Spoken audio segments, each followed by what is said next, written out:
Okay, so before COVID. I was down 100 pounds. I was working out nonstop. Also, really wasn't taking care of my body. But we're not going to talk about that because I was still down the 100 pounds. That's all that matters. Dang, baby, I was looking good. Too much of it. After COVID. What is it? Who are you? What you want? Oh my God, you've gotten fat. This is a slam poetry reading made by Jacob Callahan. Hefty lefty. He's our hefty lefty. Hefty lefty. He's a hefty lefty. So yeah, of course, by the title of this video, duh, I had it.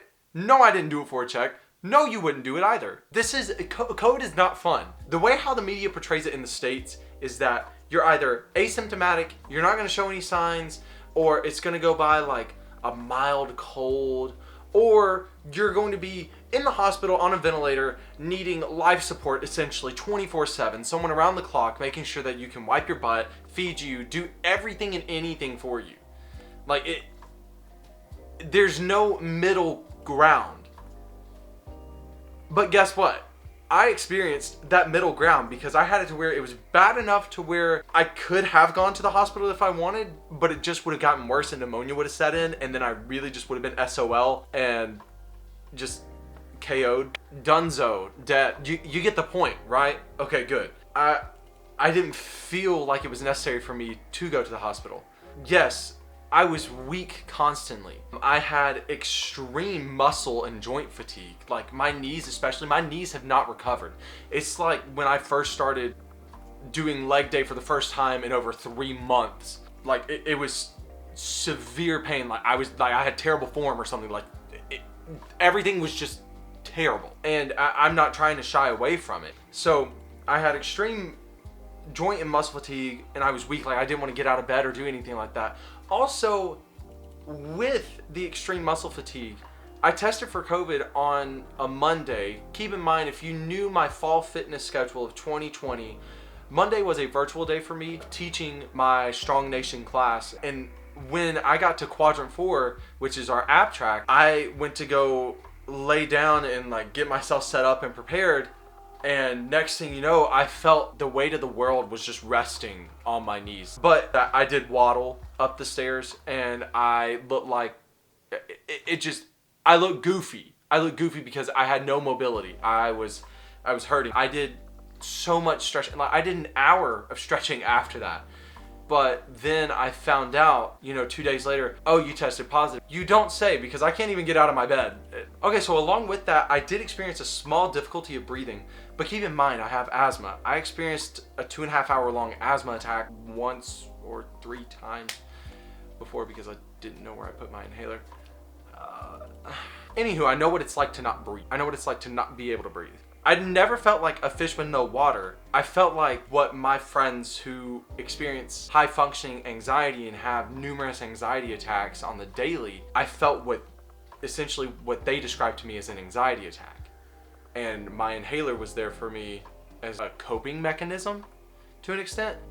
I've had asthma attacks that have been way worse. I've had allergy attacks that have been way worse. Granted, I had these things chronically happening 5 or 6 times a day, and also sometimes in the middle of the night because I would wake up, my fever would break, and I would wake up in this pool of sweat. Like I would be drenched. It was disgusting. I need a new mattress because of how much sweat that was. I am sorry for what I've done. It was that bad. With me describing all of that, the worst part of it was losing my sense of taste and smell. Because like I said at the beginning, I lost 100 pounds. I wasn't overweight for just any simple reason. I love food, okay? We all love food, come on. But the worst part about losing it is that it wasn't as simple as me just saying, oh, I couldn't taste anything. Like everything just tasted bland. It was weird because I had, separate sections of what I could describe to you of what it was about the food. If I wasn't looking at it, I couldn't tell you what it was. I could only tell you if it was sweet, more acidic or pungent or sour, or if it was barbecue sauce. Barbecue sauce had a distinct taste that it didn't even taste like barbecue sauce, but there was an aftertaste that lingered. It was weird. I can't describe it. I just did. This is how Shawty got the fatty. it's how I got, you know, to where I am now and why I'm making this video. Keep in mind, I love every single person that I'm about to talk about. And I mean, so let's start with number one. My mom. She brought me a lot of snacks. And by a lot, like, I mean, I think I just finished off the snacks 2 days ago. And I had this beginning middle of November up until Thanksgiving-ish. So I'm not mad about that. My grandmother, she brought ample amounts of food. It could essentially feed an army to an extent. Like a small militia could have it. Again, I'm not mad about that. What I am mad about though is my execution of everything. I lost my sense of discipline, but it was more so that it made me scared to where maybe if I snacked at this time, or if I ate, you know, I would like sneak snacks around all day. Maybe now my sense of taste is back. Maybe my taste buds are working. Maybe I can smell something. I would even like walk up to the candle on this side of the room and be like, oh. Nice. Never do that again. And you never realize how much you actually take it for granted until you lose it. Relationship problems right there. I was more so worried about I can't taste anything anymore. So how am I going to enjoy life when what I enjoy is food and working out and I can't taste anything? And then on top of that, I can't work out without triggering an asthma attack and me having to hit my inhaler every 3 seconds. So what do? Well, I had to take it back, strip it back into baby steps of everything. I would get up, I would walk around outside, get fresh air. Like these walls, I know from the way how this camera angle makes it look, this room looks small, but feels even smaller once you're in it for more time than what you're used to. You know, I get up, I would walk around, but granted, on the food side of things, I was still snacking way too much. I was still eating way too much. Once Miss Rona wrapped her tour up, Thanksgiving came around the corner, and she said, "Hey, baby, I know you've had a rough time, so come enjoy some food." Which my grandmother prepared a meal. My mom's side of the family also prepared a meal. I enjoyed it a little too much because I could taste again. So anything that was in sight, second, thirds, my poor belt could barely take the thirds. Then once everything was said and done, I had leftovers from that, and I was also midnight snacking, and you get the picture. I have done this to myself, but that all changes today. Today is Tuesday, December 15th. It is 8:32 p.m. I will take you and I will go weigh myself. Oof, no. It could be worse. It's bad, but it could be way worse. Way worse. So this is what I do in order to drop weight, but I do need to change up a few things in my diet because at some points I wasn't eating enough, but that's part of the program that I do. So what I've done and what I've been doing all this time in order to drop the weight is drugs. No, that's what you want to hear. That's what a lot of you have wanted to hear. And I'm not giving you the satisfaction of that. But the reality of it is that I have done intermittent fasting and I've done carb cycling. So let's get into that. Intermittent fasting, essentially, it's a fast, but it's not nowhere near as much as what you would do for, let's say, Lent. I can't go without food that long, chief. So the method of intermittent fasting that I use kind of goes off of the 16-8 method, where I have 16 hours of where I don't eat, or 16 hours of fasting, and then I have 8 hours to eat and, you know, get in everything that I need to for the day.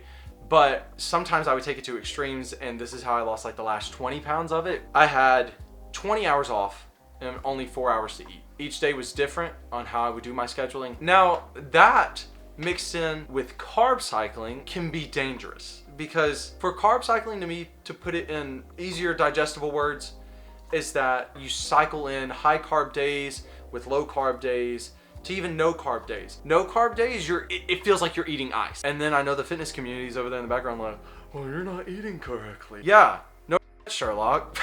Come on. If you're getting into carb cycling and just doing it on one side, what I would definitely tell you to do is the way how I started it, get a good sense of a low carb diet and just get used to that first. Also, for some people, they can't get the satisfaction of the diet because it makes them extremely irritable and that's what makes this part dangerous, because doing the intermittent fasting with carb cycling, trying to find that balance and getting back into that balance for me, I am not the easiest person to deal with for myself and for the people who are around me.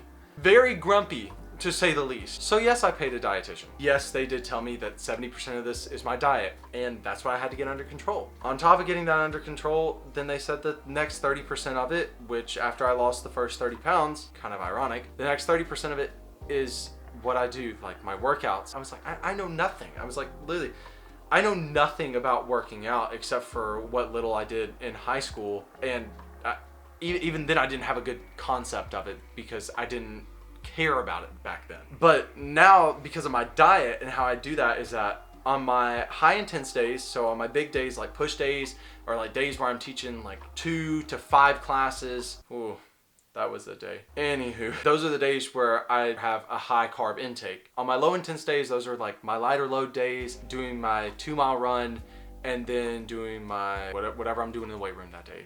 Or whatever cardio workout I'm doing that day, but I don't have too much on my plate to where I can't handle it. That's how I mix all that together. And with that being said, on the workout side of things, when I started, everybody, Pinterest is your friend for like at-home workouts, just getting up and going.